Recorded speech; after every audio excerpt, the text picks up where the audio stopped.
Hello students, welcome back to the channel. In this video, we are going to study about the histology of alimentary canal. Okay, now see, wall of the alimentary canal, starting from esophagus to rectum, is having 4 layers are present. First layer is serosa, second is muscularis, third is submucosa, and fourth layer is mucosa. Okay, so these are the 4 layers which are present in the alimentary canal. You can see the labeling here, beta. This is serosa, muscularis layer, which is differentiated as outer longitudinal and inner circular. Third is submucosa, and fourth is mucosa. The mucosa is the one which is facing the lumen. So now we will be studying each layer, what is made up of it, one by one.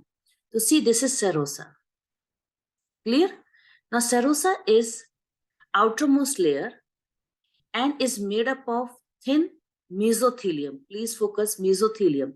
Mesothelium is squamous epithelium of the visceral organs. So mesothelium is a squamous epithelium of the visceral organ along with some connective tissue also. The serosa is made up of mesothelium with some connective tissue. Clear, beta? Next layer is your muscularis. The muscularis, if you see, it is actually made up of smooth muscles. And you know, smooth muscles are involuntary muscles. And they are arranged as inner circular and outer longitudinal. So in entire alimentary canal, which is starting from the esophagus to the rectum, these all 4 layers are present. So they are all having circular muscles and longitudinal muscles.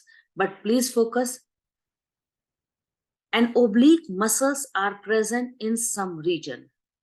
See here, an oblique muscles layer are present in some region. So this is not present in the entire alimentary canal. It is present only in some region. And you can make a note of it. It is generally present in the stomach region for the churning movement of the food. Now the third layer is submucosa. Third layer is submucosa. The submucosa layer is the one which is made up of loose connective tissue. Clear, beta? Along with containing nerve, blood, and lymph vessels also. And in duodenum area, this submucosa will have the gland. So in duodenum area, submucosa is having the gland also. And the name of the gland, you can make a note of it. It is known as Brunner's gland. It is Brunner's gland which is present in the submucosa and only of duodenum. Clear, beta? Next is innermost layer is mucosa. This is the innermost layer. Now this layer, mucosa layer, will make irregular folds, that is known as rugae, in the stomach. So it is making rugae in the stomach. And it is making finger-like projections. Small finger-like projections, that is known as villi. The formation of villi is done in the small intestine. Reason is to increase the surface area for absorption. The cells which are lining the villi, they will give rise to a large number of microscopic projections called microvilli.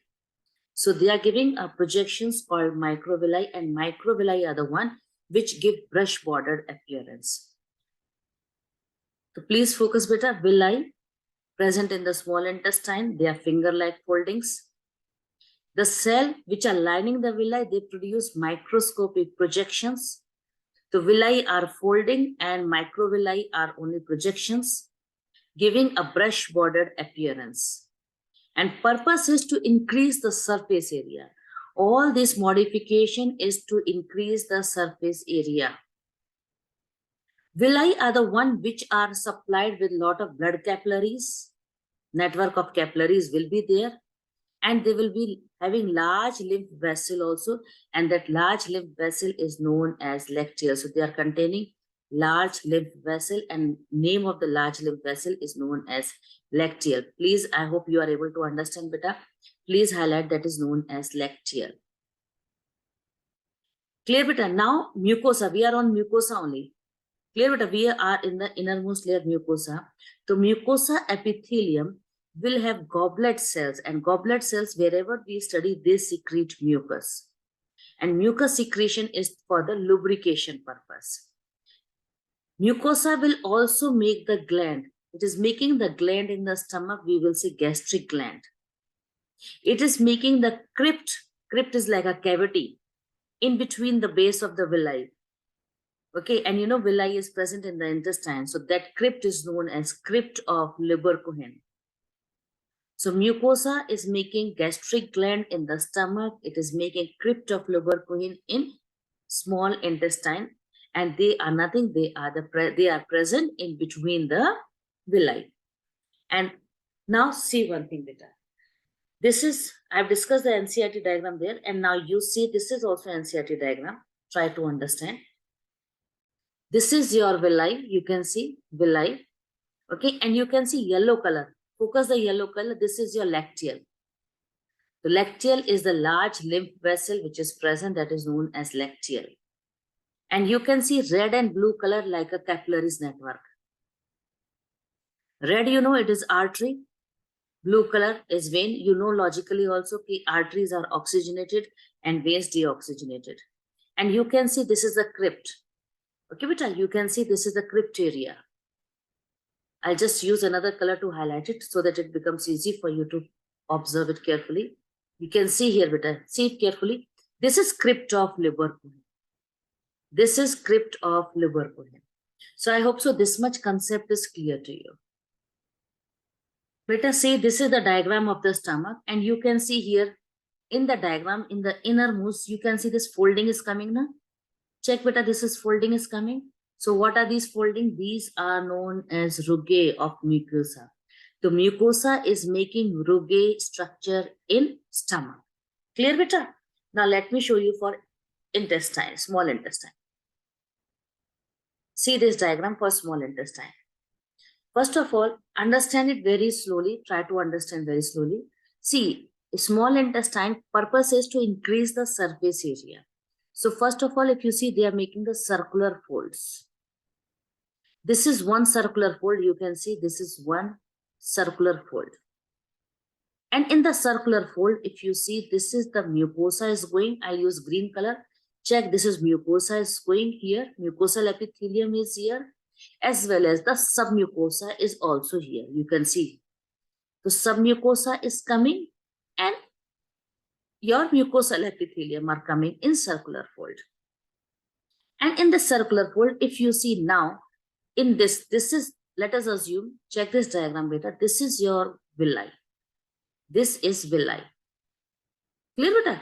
In this villi, this is the cells which are lining the villi. You can see beta, I'm using the color. These are the mucosal epithelial cells which are lining the villi. And this is one epithelial cell. This is your one epithelial cell which is bearing, if you check this diagram, this is a brush bordered epithelium, means having the microvilli. So this is columnar epithelium with microvilli. Function is to absorb nutrient. This is the way how the surface area is increased.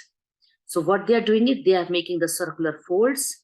Then if you see, this is villi, and villi, if you see the cell which is lining the villi, they are bearing microvilli. This is the way how it is increasing.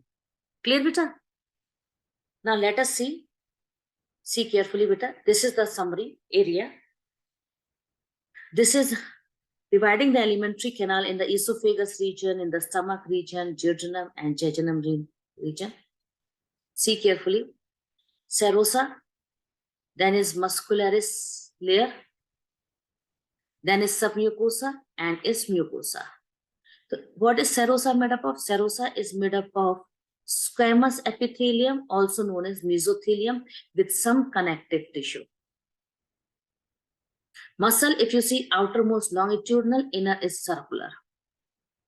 Submucosa is consisting of connective tissue along with blood vessels, lymph vessels, and nerve fiber. NCERT line only.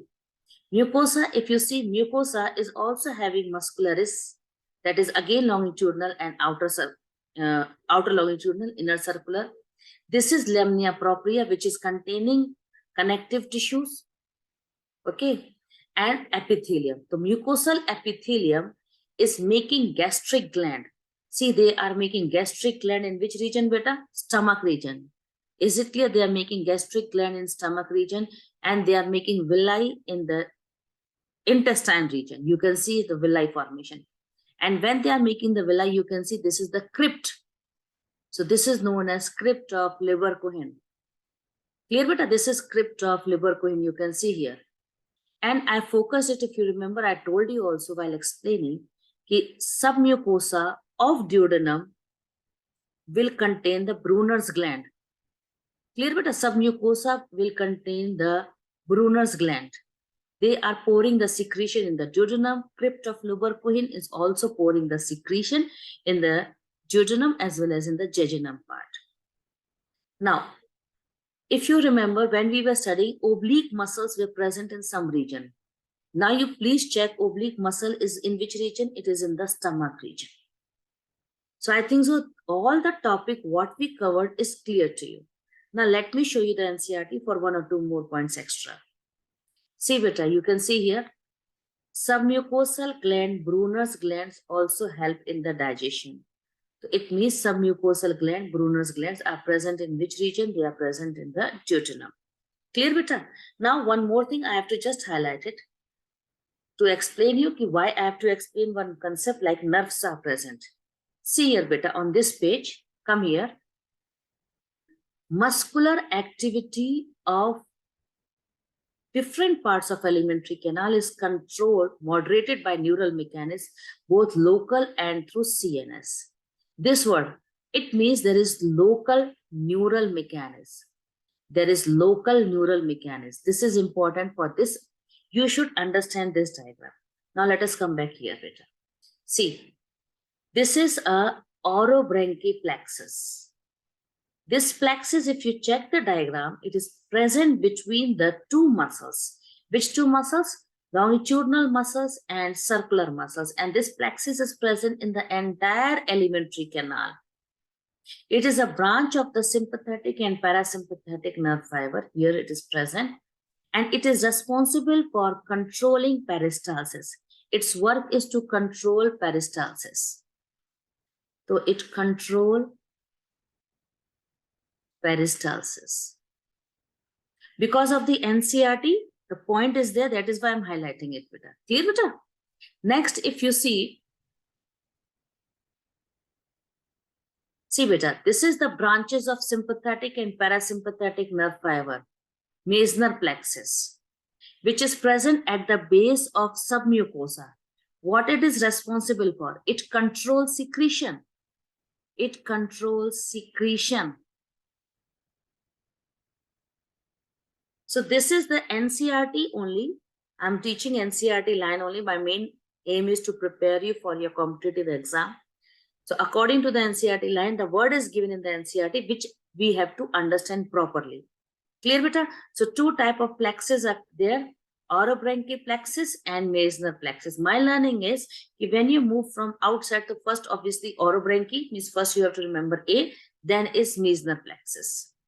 And it is present between the two muscles. So obviously muscle contraction, the peristalsis, and Meissner is the one which is near to the submucosa, Brunner's glands and all are present. It is responsible for secretion. Clear, beta? So I hope so in this video, your histology of alimentary canal and all the concept is clear to you. Okay, beta? I hope so this topic is easy now. Thanks for watching. And in the next video, we will be studying about the digestive gland.